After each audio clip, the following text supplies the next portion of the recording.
Merci beaucoup. Merci beaucoup. Merci beaucoup. Thank you. Merci, Anaïda. Je t'aime.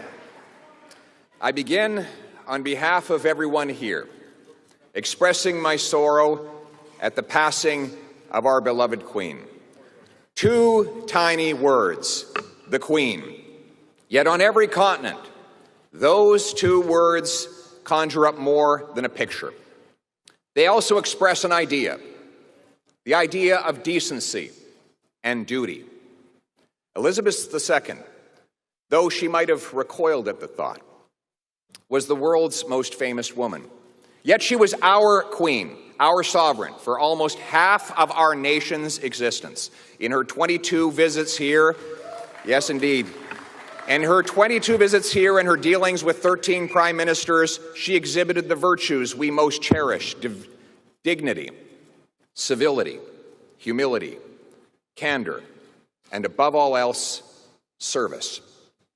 That's why her death, though not unexpected, is nonetheless shocking. We felt we knew her. We felt that her strengths were ours, the strengths of a country which by good fortune and God's grace we call home.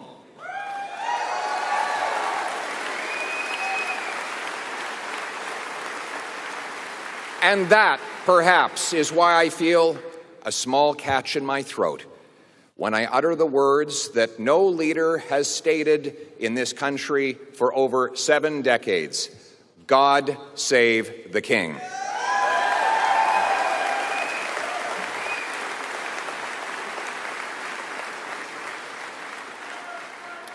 Tonight begins the journey to replace an old government that costs you more and delivers you less with a new government that puts you first, your paycheck, your retirement, your home, your country.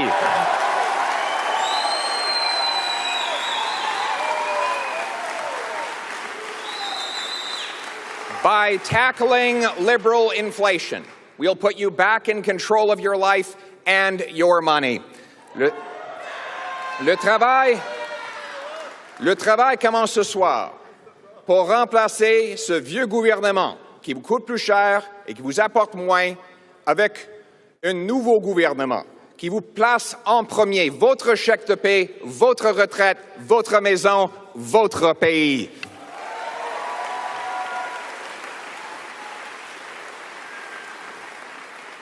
En nous attaquant à l'inflation, nous vous redonnerons le contrôle de votre argent et de votre vie. And it is about you. This is not my victory, it is yours, and I have so many people to thank. Merci à ceux et celles qui m'ont soutenu et qui se sont portés volontaires pour cette victoire. Merci aux autres candidats d'avoir renouvelé notre parti. Thank you to Scott Aitchison for running on ideas like simplifying and lowering taxes. Thank you very much, Scott.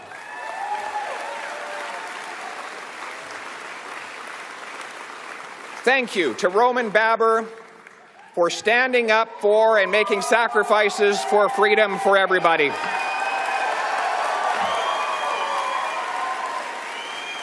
And thank you to his wonderful partner, Nancy, for championing children with autism. Thank you.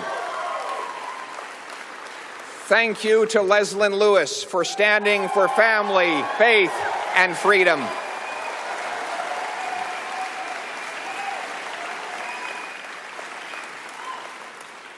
And to her husband, John, for supporting her along the way.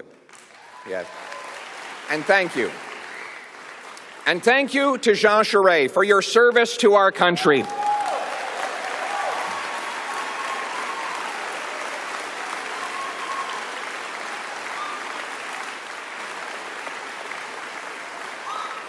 And for ensuring that we still have a country that is united, in which we can call ourselves home. Thank you for fighting for Canada, Jean, when the nation's back was against the wall in the 1995 referendum. You stood with courage and passion. You defended our country, and our nation will ever be grateful for your work. Thank you. Absolutely.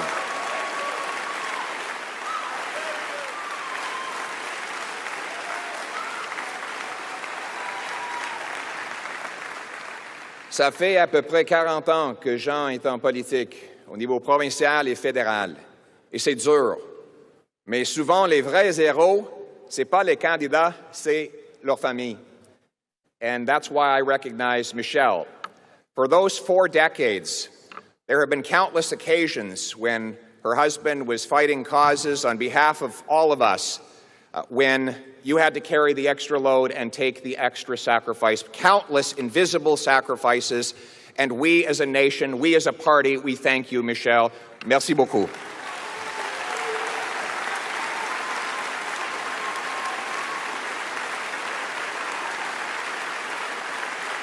To supporters of all of these fine candidates, I open my arms to you. Now, today, we are one party serving one country.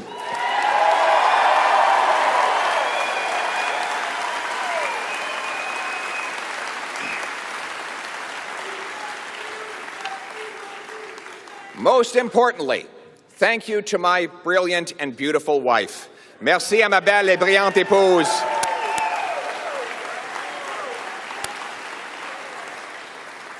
Pour avoir été mon ancre, mon pilier, tout au long de cette folle aventure. Tu as rendu cela possible. Tu es ma meilleure amie et l'amour de ma vie. Ah, oui. À la famille d'Anaïda qui a pris soin de nos enfants lorsque nous étions sur la route, vous avez rendu cela possible. Muchas gracias a la familia de mi esposa y por su contribución a Canadá.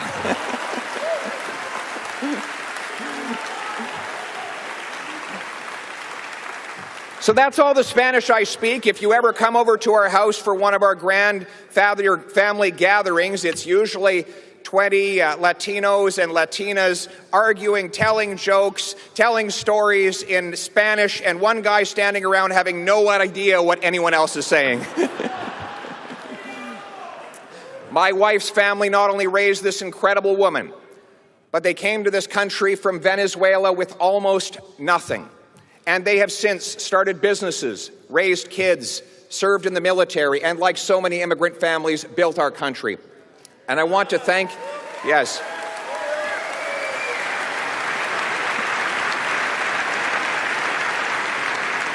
I want to thank my brother Patrick, my father Don, his partner Ross, my mother Marlene, and even my biological mother Jackie is here today. Yes.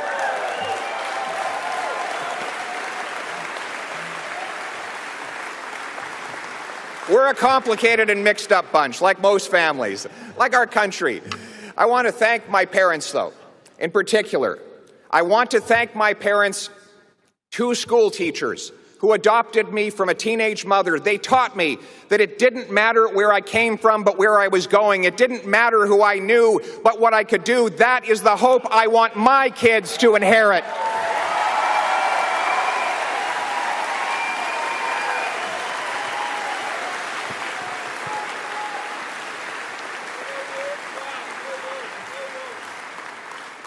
But that hope has melted into worry for many.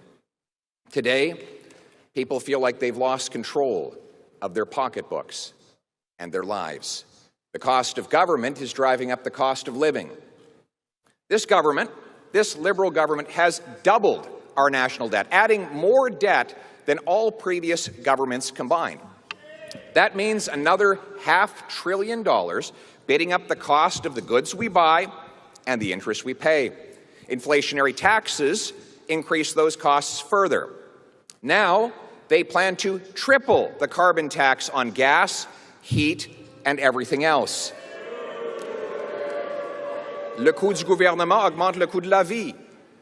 Ce gouvernement a ajouté à notre dette nationale plus que tous les autres gouvernements dans l'histoire de notre pays. Ça veut dire 500 milliards de dollars qui ajoutent à l'inflation et aux augmentations des taux d'intérêt. C'est le gouvernement le plus cher dans notre histoire. It is the most expensive government in history. And the more they spend, the more things cost. The result? Families downgrade their diets to cover the 10% year-over-year jump in food prices.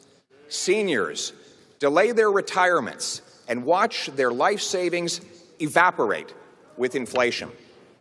30-year-olds who did everything we asked them to do, got degrees, worked hard, are trapped in 400-square-foot apartments, or worse, their parents' basements, because house prices have doubled under this government. And those who do own homes are paying more interest on their mortgages, even though this government promised interest rates would not rise for years. Les mères monoparentales mettent de l'eau dans le lait de leurs enfants pour pouvoir se permettre la hausse de 10% de la nourriture d'une année à l'autre. Les personnes âgées voient leurs économies s'évaporer avec l'inflation. Des jeunes de 30 ans qui ont fait tout ce que nous avons demandé d'eux, obtenir un diplôme, travailler fort, vivre dans le sous-sol de leurs parents parce que les prix des maisons ont doublé. Et ceux qui ont une maison paient davantage d'intérêts pour leur hypothèque. No wonder people are worried. Most are lucky to be just getting by. Many are falling behind. And there are people in this country who are just hanging on by a thread. These are citizens of our country. We are their servants. We owe them hope. They don't need a government that sneers at them, looks down on them, calls them names. They don't need a government to run their lives. They need a government that can run a passport office.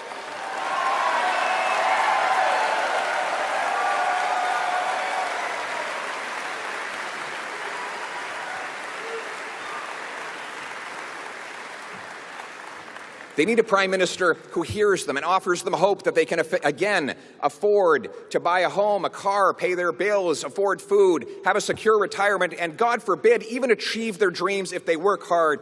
They need a prime minister who will restore that hope, and I will be that prime minister.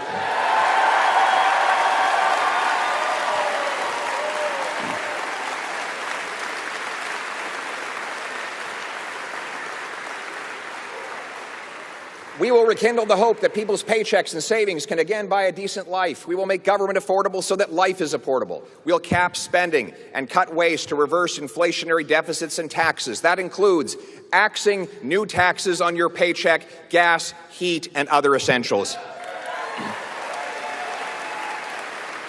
It means fighting climate change with technology and not with taxes. We will restore hope that hard work will again pay off. Do you know that today, if a single mom with 3 kids earning $55,000 a year goes out and earns another dollar, she loses 80 cents of it to taxes and clawbacks, so she can't get ahead. I will reform programs and cut taxes so that when that single mother and people like her earn more, they keep more, and hard work always pays off in this country.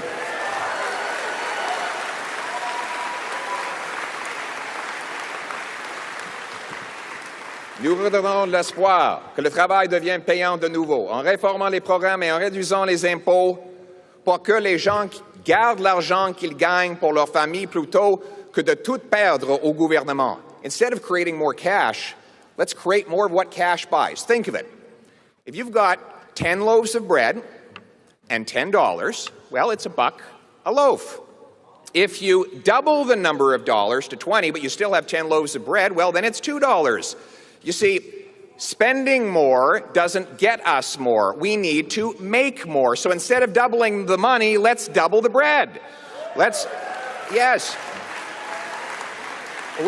remove the government gatekeepers to build more homes, grow more food, and produce more energy right here in Canada.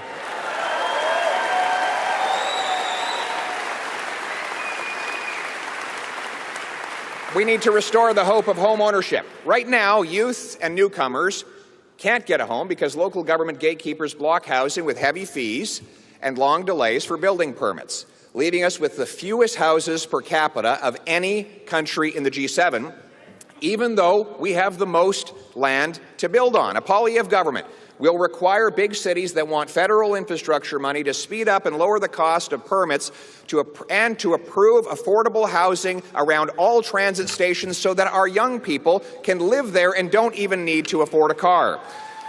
We will also We'll sell off 15% of the underutilized 37,000 federal buildings to turn them into housing and use the proceeds of sale to reduce our deficit. In other words, stop printing money, start building homes for our people.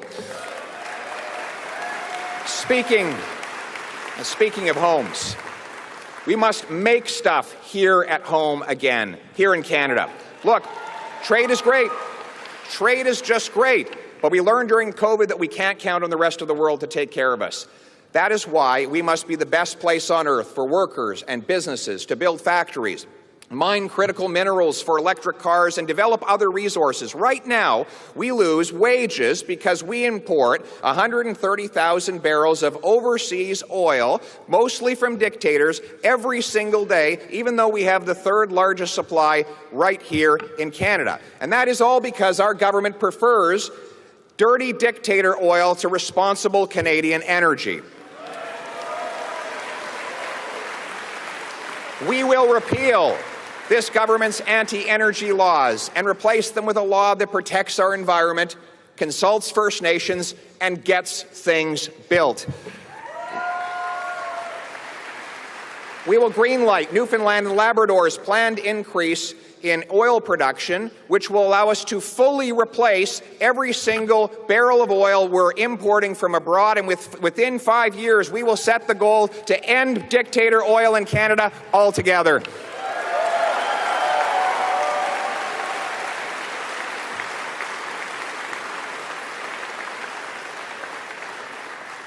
Et au lieu d'aider Poutine à vendre son gaz naturel à l'Europe pour financer sa guerre contre l'Ukraine, un gouvernement Poilievre soutiendra des projets comme GNL Québec.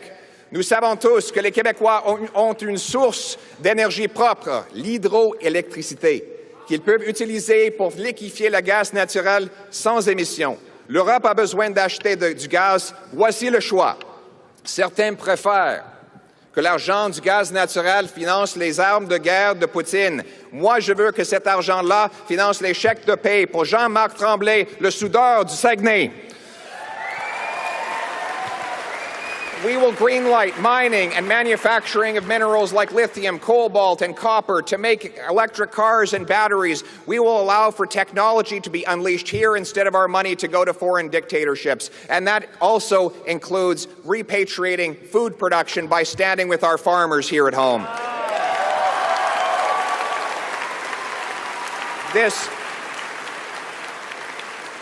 This government's high-energy taxes and proposed fertilizer cuts will only drive food production abroad to more polluting foreign jurisdictions, which would have to then burn fuel to ship, train, and truck that food back to us. But didn't we learn how irresponsible it was to rely on the rest of the world to provide us with our essentials during COVID? A Poilievre government will repeal these taxes and fertilizer mandates to get out of the way and off the backs of our farmers so that we can grow affordable food, feed our people, and be the breadbasket of the world.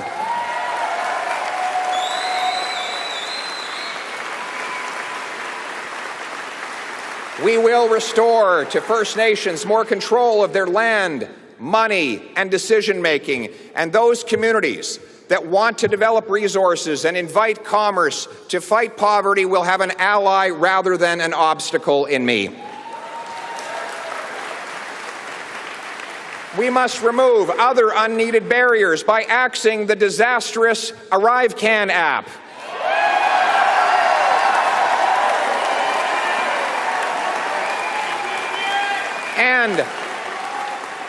And by ending the remaining COVID vaccine mandates to let people work and travel freely.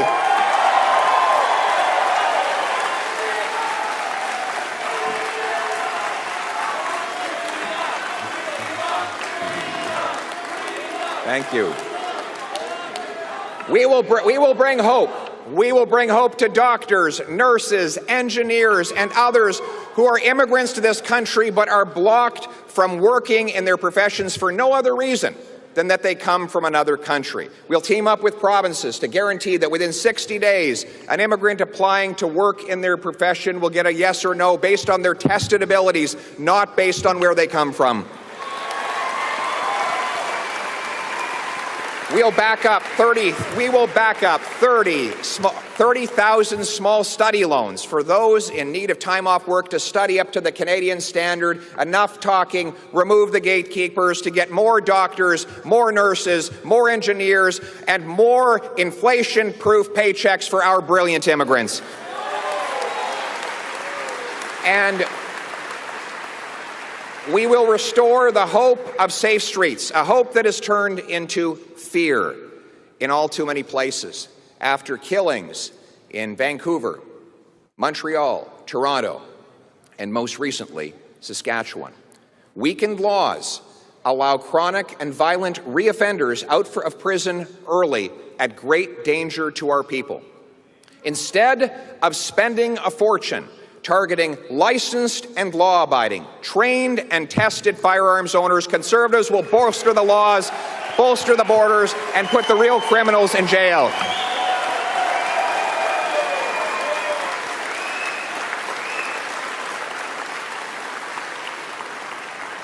Et nous redonnerons de l'espoir aux Québécois afin qu'ils puissent reprendre le contrôle de leurs décisions et de leur vie, au lieu d'être contrôlés par un gouvernement centralisateur et woke à Ottawa. Vous savez, la langue française m'occupe une place toute spéciale dans mon cœur. Mon père, qui a des origines canadiennes-françaises et qui vient d'un village francescois, m'a transmis l'importance de préserver le français dès mon plus jeune âge. En grandissant à Calgary, malheureusement, j'avais trop peu d'occasions de le parler. Donc, j'ai beaucoup de travail à faire. Maintenant, je continue de perfectionner cette langue que j'aime, langue fondatrice de notre pays. Avec mon épouse, une Montréalaise, nous transmettons à notre tour à nos enfants qui vont dans les garderies francophones. Nos petits-enfants, Baby Cruz et Valentina, ils auront la langue française comme première langue. Et la deuxième langue, évidemment, espagnol. Et après ça, troisième langue, l'anglais. Je vais aller plus loin en parlant du Québec. Je dirais que les conservateurs de partout au pays ont beaucoup d'apprendre des Québécois. Les Québécois défendent leur patrimoine, leur culture et leur langue. Ils ne s'excusent pas. La nation québécoise tient tête au wokisme.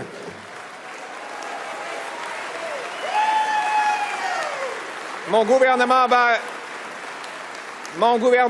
ne va pas se mettre le nez dans tout. Un État fédéral plus petit va faire grandir des citoyens du Québec et du Canada. Small government makes for big citizens who own their homes, build their dreams, raise their families, look out for their neighbors, and earn powerful paychecks and savings free from inflation and overtaxation. We will restore Canada's promise in a country where it doesn't matter who you love, or if your name is Smith or Singh, Martin or Mohammed, Chang or Charles. A country where the dreamer, the farmer, the worker, the entrepreneur, the survivor, the fighter, the ones who get knocked down but keep getting back up and keep going can achieve their purpose. A country where the son of a teenage mother adopted by two teachers can dare to run for Prime Minister of Canada.